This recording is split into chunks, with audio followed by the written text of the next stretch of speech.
Thanks. I'll begin with an opening comment and then I look forward to your questions. So New Democrats have looked at this situation and we see what's clearly a crisis in our country.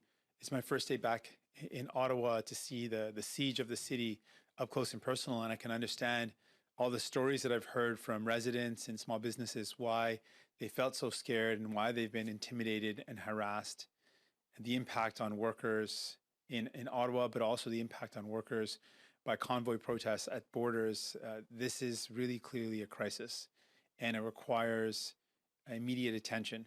We are in this position, though, it should be clear, because of a failure of all levels of government to respond to the seriousness of this convoy.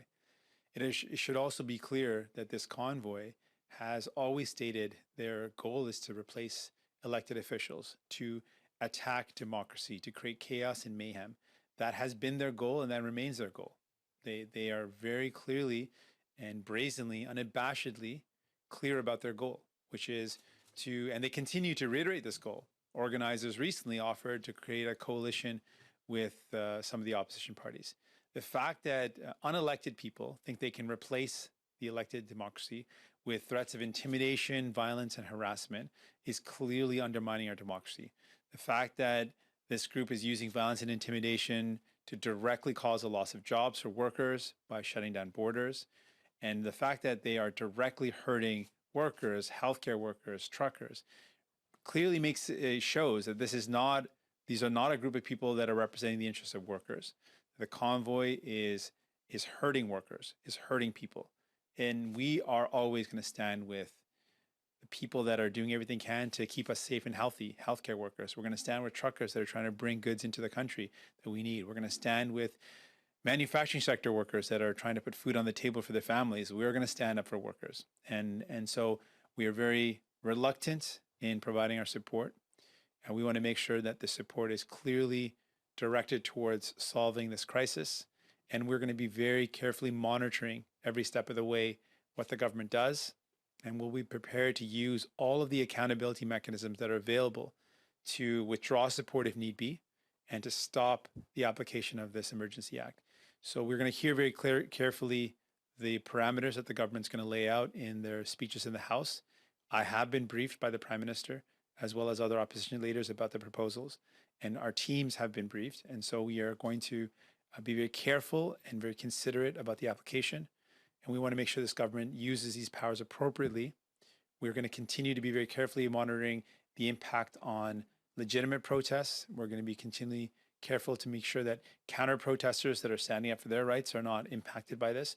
And so we share concerns by Canadians of the potential impact of overreach. And that's why we'll be carefully monitoring and using every tool we have to keep this government to account.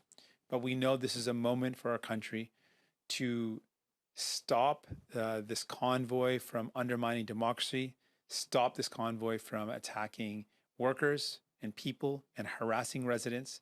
And we are going to stand up for people to make sure that they are safe and secure and that people's jobs are safe and secure. And finally, I just want to reiterate that New Democrats have been calling for a path out of this pandemic. And that path has to include investing in our healthcare system so that it is resilient and not up against the peril of collapsing every time there's an increased need. Our healthcare system needs to be resilient. Healthcare workers need to be supported. We need to have more staffing, better pay, and better supports in place for our workers, for our healthcare workers, so that we can get the help we need if we need it, if our loved ones need it. That's very vital in us getting past this pandemic. And then I guess the last point I want to also put forward is that there are a lot of legitimate frustrations that Canadians feel.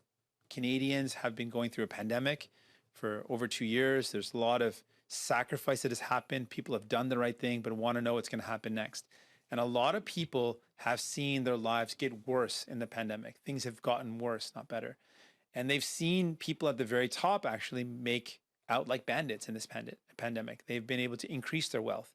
And so people are frustrated at the rigged system, at a rigged economy where they are harder out, they're worse off, things are more difficult for them, while billionaires and multimillionaires continue to make more and more profits. That is frustrating to see. And so we want to continue to put forward real solutions that help out people to be able to afford a home, a roof over their head, put food on the table. These are important things that Canadians want to see solutions for. And we're going to fight to make sure those solutions are provided and that we are working to fix the problems that people are faced with. Donc, aujourd'hui, c'est mon première fois ici à la colline après tout le siège et après avoir vu l'impact de la siège sur la ville, je comprends mieux les inquiétudes des gens. J'ai parlé avec les résidents, les petites entreprises et je comprends les inquiétudes après avoir vu tout ce qui se passe ici à Ottawa. Et c'est clair qu'on est dans une crise nationale et c'est une crise qu'on doit régler. On est réticent de prendre cette étape d'appuyer les mesures d'urgence, mais on sait que c'est important parce qu'on a un convoi qui veut renverser le gouvernement, qui veut renverser les élus, qui veut attaquer notre système de démocratie. Donc, c'est clair qu'on doit régler ça.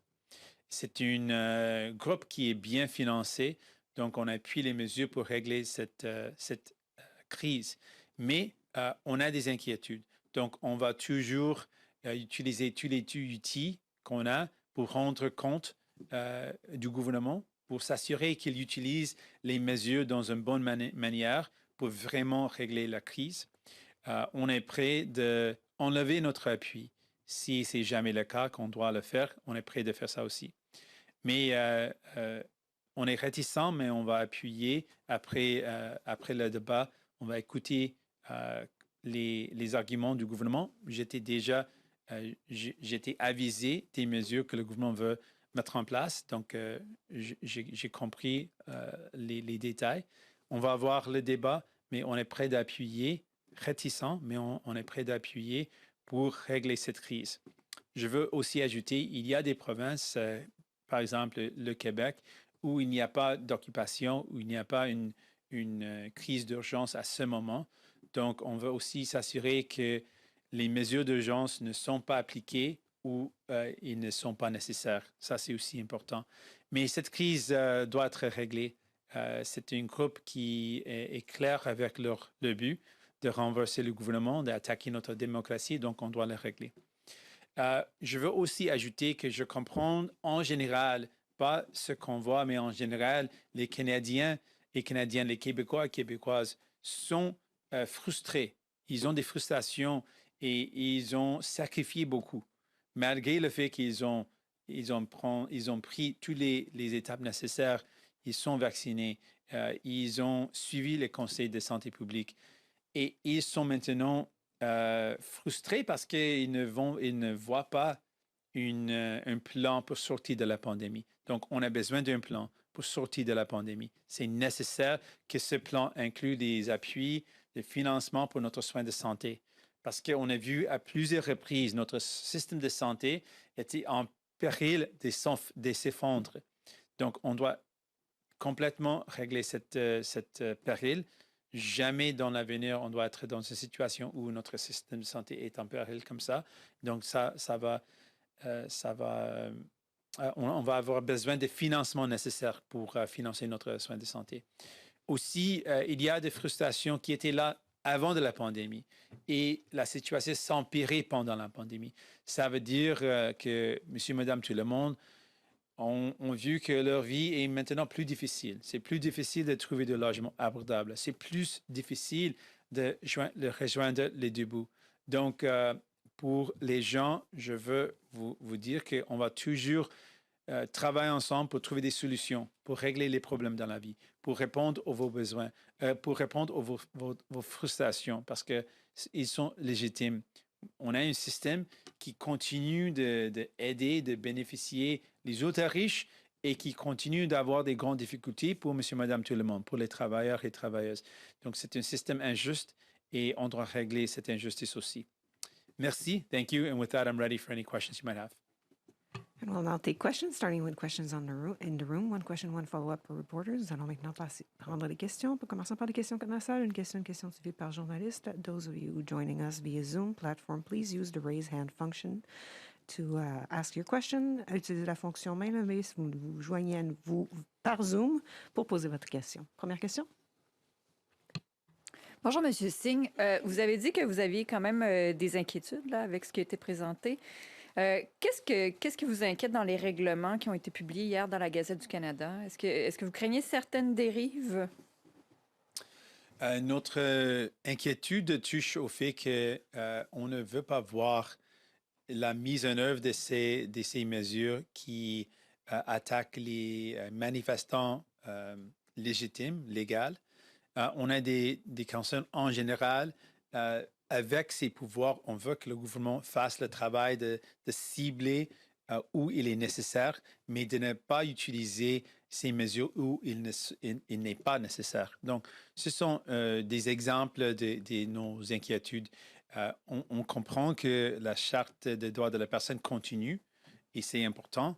Et on veut voir que l'application de ces mesures vont à la but de régler la crise, mais pas pour créer des problèmes pour les manifestants légaux et pour les gens qui se tenir debout pour leurs droits et dans les provinces ou dans les endroits où il n'est pas nécessaire. Donc, ce sont des exemples. Est-ce que vous avez eu des garanties du premier ministre que la loi sur les mesures d'urgence ne serait pas utilisée au Québec? Parce que dans le décret, c'est assez large, là, ça pourrait être utilisé dans des provinces qui ne le souhaitent pas. Oui, l'application en ce moment, c'est national et on va vérifier, on va toujours analyser chaque décision, on va regarder approche ce qui se passe pour confirmer que la loi n'est pas appliquée où il n'est pas nécessaire. Et ça veut dire dans les provinces où il n'est pas nécessaire ou dans les régions où il n'est pas nécessaire. Donc, on va continuer d'être vigilant pour s'assurer que c'est le cas.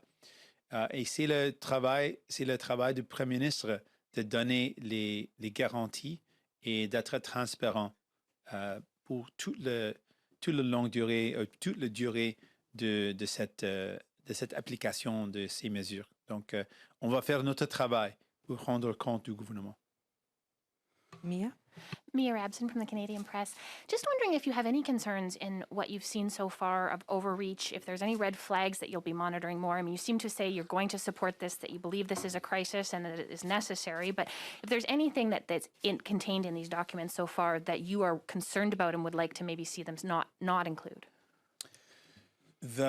The broad concern, one of the broad concerns that I should put forward, in addition to what I just said in French, that we're worried about legitimate protesters that will be, we don't want them to be caught up, and so far it looks like that will not happen, but we're going to be very vigilant to make sure any legal protests, people have the right to protest, that should not be stopped, that it should target this convoy, and for very good reasons, this convoy which has clearly indicated their goal of undermining democracy, of attacking democracy, intimidating and harassing everyday Canadians. And so we want that to be the focus. The other area of concern that's been raised, and it's a legitimate concern, has been the way that the policing has responded to the convoy versus the way this policing, or policing in general, has responded to Indigenous people, to land defenders, to racialized people. And that difference is stark and glaring. Anyone watching can see the difference between the way protesters who are defending the environment or Indigenous people or racialized people are treated and the way this convoy has been treated. We've got multiple examples, videos, viral videos. We've seen videos of the RCMP hugging the convoy members at Coots who blocked truckers, who hurt families that are trying to get, people that are trying to get back to their families. So we've seen that, and that is something that's troubling. And so we want to make sure that these laws are used to target the occupiers and the convoy and not in any way to target people. I'm also wondering if you have any concerns that the motion invoking this has not been tabled in Parliament, that these are being enforced now and Parliament hasn't yet had a chance to debate whether or not it should be used. Well, that's, I think, one of the way the law has been crafted, that it's invoked and then the debate happens. That's something that we can certainly look at, that perhaps there should be a debate before it's invoked. And that's a legitimate question that's raised. We've been given briefs, and I've been provided with information as other opposition leaders about the scope and nature of the application of the measures. And that's provided me with a sense of exactly how they're going to be used. And I think those tools will be effective. I hope they'll be effective in dealing with the crisis. That's my hope. And that's why we're going to be paying close attention in the debate as well as in the actual implementation. If at any point it does seem that there's overreach or it's not being used appropriately, we are prepared to withdraw our support. And there is a mechanism to do that. Next question, Mike 1. Hey, Mr. Singh, Kristen Ashkate, CTV National News. I want to ask you, how would you deal with this if you were Prime Minister? Well, I've laid this out a couple of times, but right when it was clearly indicated that the convoy was coming to Ottawa, I had said that there is dangerous and divisive rhetoric coming up from the convoy before it even arrived in Ottawa, because it was clear their rhetoric was divisive and dangerous. The fact that they wanted to supplant an elected government, an elected democracy with a committee of their own whim, that was not a hidden secret. It was brazenly placed on their website, on their memorandum of understanding, where they had hundreds and thousands of signatures. So it was very clear that they had the support of people, some people, and that they were going to try to undermine democracy and attack it.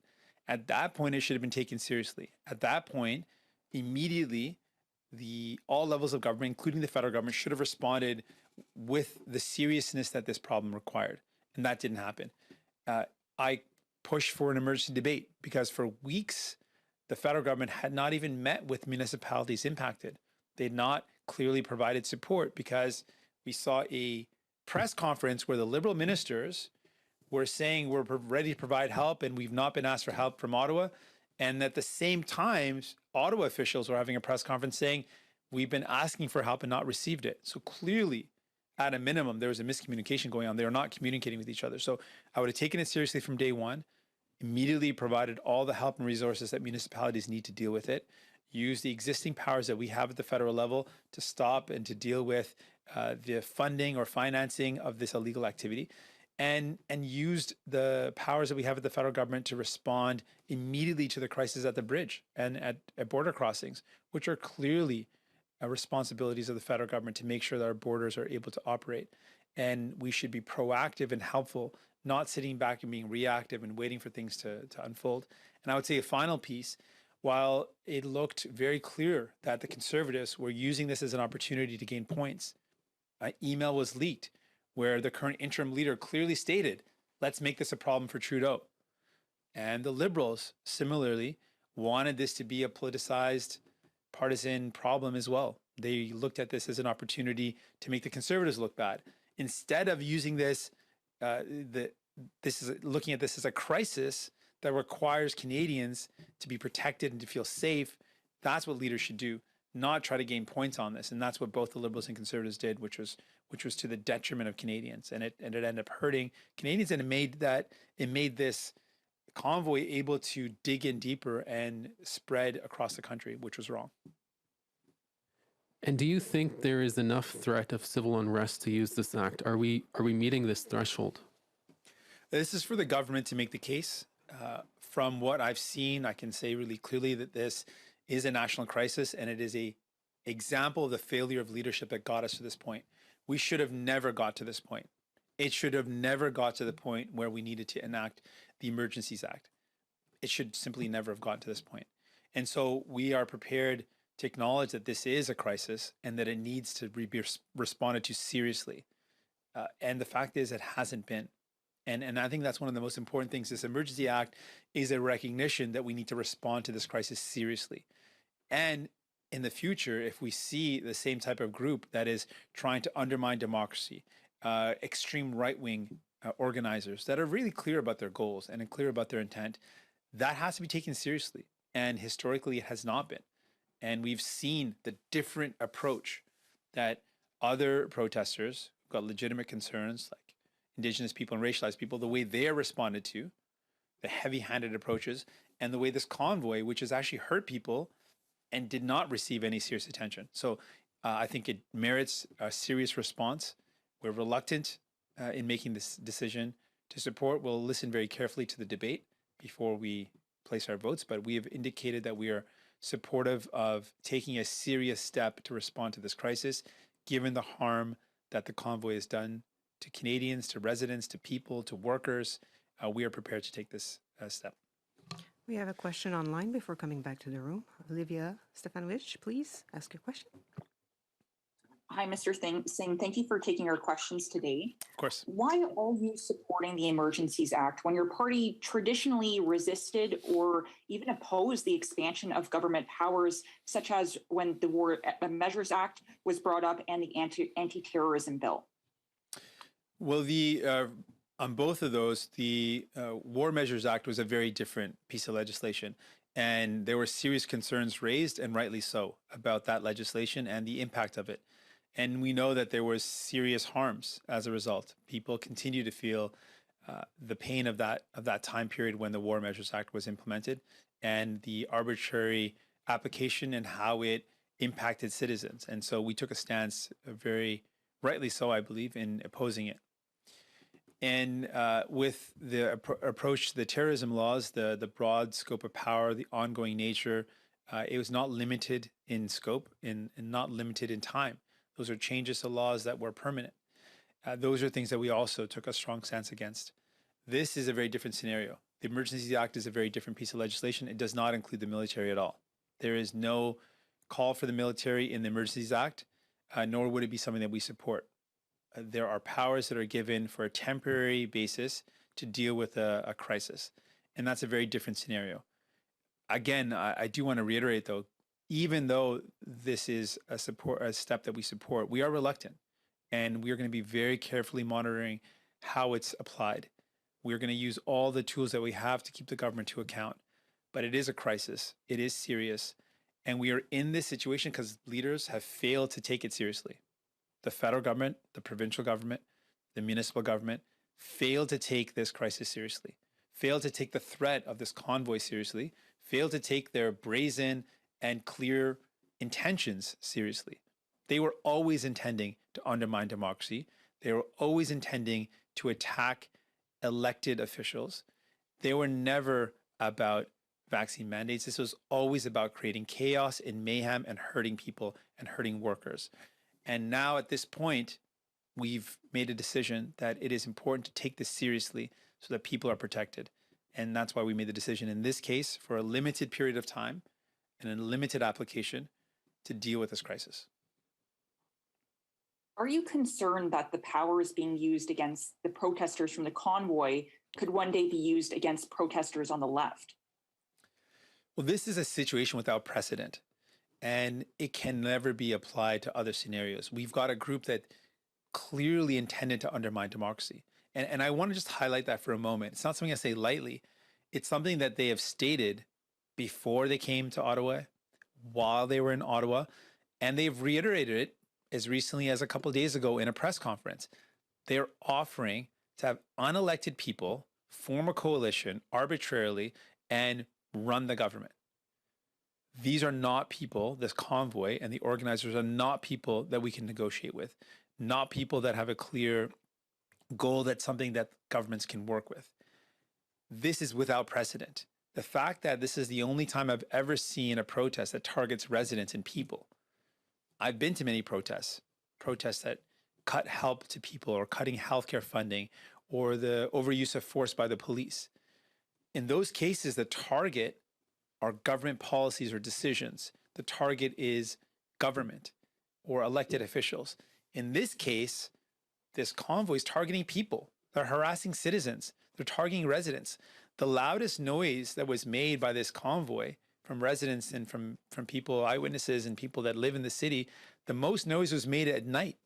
Fireworks were set off, honks were happening. That didn't impact Parliament, but certainly hurt families, kids that wanted to go to school, small businesses that wanted to open up. We've spoken with small businesses that have gone through a difficult pandemic. And they said, as hard as the pandemic has been on them, this is a small business owner who owns a restaurant, said the pandemic was difficult for me. It was hard to not be able to have people come into my restaurant. But it has been the worst ever now because now I can't even operate my takeout. No one wants to come because they're afraid of being harassed or afraid of being intimidated. A group that purports to be against lockdown has created the worst lockdown in the city of Ottawa and has hurt people by bridge crossings and has caused the loss of jobs for thousands of people because they stopped the flow of goods into the country. And that meant people could not put food on their table. They hurt people. And so given how serious it is and given that their goals, that's why this is without precedent, not something that's going to be, can in any way be used against other protesters that are raising legitimate concerns, focus on the demands of a government to change a policy decision or a piece of legislation. That's very different from what we're seeing right now. And one question, Mike, too. Oui, Monsieur Singh, Antoine Trépanier du journal Le Droit. Je me demandais, pour vous, les manifestations qui ont du côté du Québec en Outaouais en ce moment, est-ce que ça s'inscrit dans la manifestation d'Ottawa et donc que la loi sur les mesures d'urgence devrait être appliquée à ces manifestants-là aussi? Donc, la région capitale, la région nationale, c'est une région. Donc, tout ce qui se passe dans la région nationale doit être quelque chose qu'on évalue et on s'assure que les gens sont en sécurité et que la population est protégée. Donc, ça, c'est important.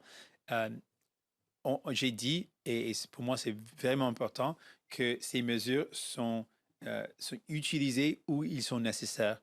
Donc, s'il y a une question de quelque chose qui se passe à la frontière avec Ottawa et c'est nécessaire pour régler cette crise, je suis ouvert à l'application. Mais le Québec en général a dit qu'on n'a pas un problème d'occupation au Québec, on n'a pas un problème avec des sièges comme à Ottawa ou des problèmes à la frontière comme on a vu à Coutts et Windsor. Donc, dans ce cas où il n'est pas nécessaire, on va s'assurer qu'il n'est pas appliqué où il n'est pas nécessaire. Mais si ces personnes-là refusent de partir et que le gouvernement du Québec ne veut pas que la loi fédérale s'applique sur son territoire, est-ce que le gouvernement fédéral devrait quand même l'appliquer? Il y a des éléments qu'on peut utiliser comme les arrêts de financement et les mesures pour arrêter l'assurance, pour donner les outils à la policier de la juridiction pour faire leur travail. Donc, un élément important, c'est les mesures sont des pouvoirs que les policiers de la juridiction peuvent utiliser pour aider pour régler la crise. Donc, ce sont des mesures qu'on peut, les policiers dans les régions peuvent utiliser pour régler cette crise. Et on va s'assurer que les mesures sont seulement utilisées pour régler cette crise et où il est nécessaire de l'utiliser. Une dernière question dans la salle, rapide.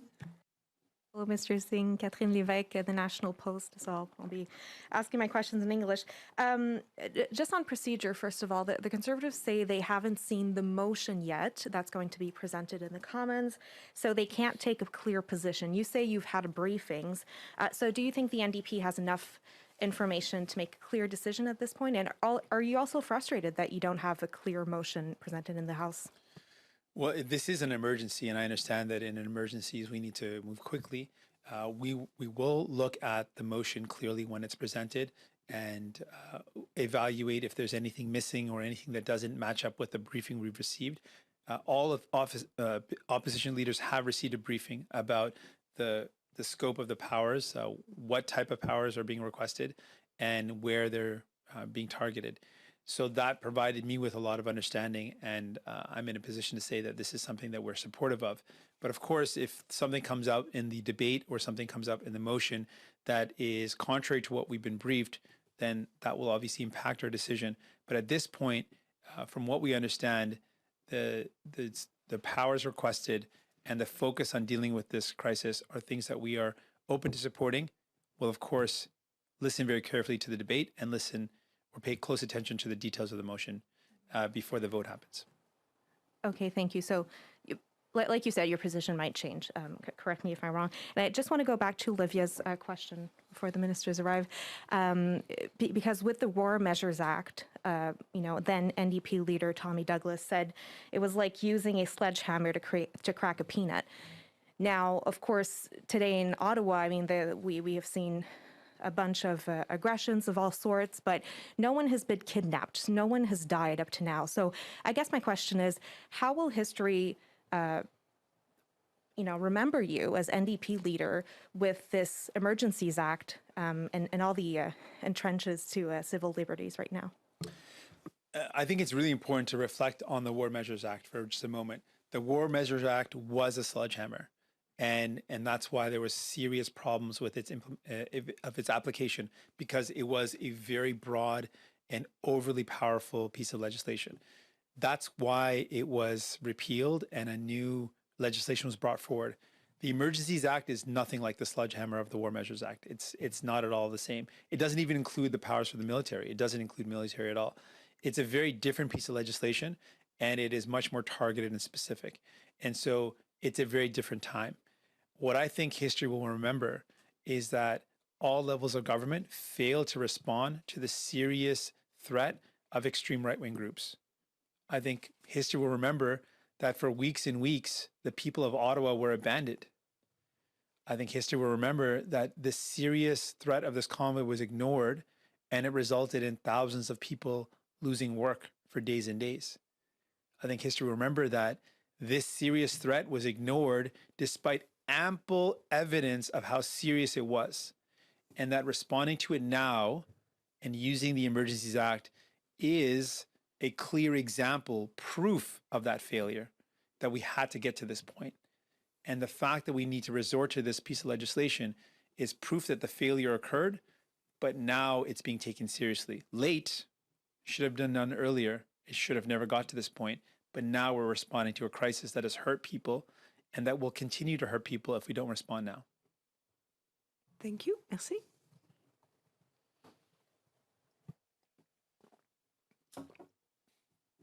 Oh, merci beaucoup. Yeah.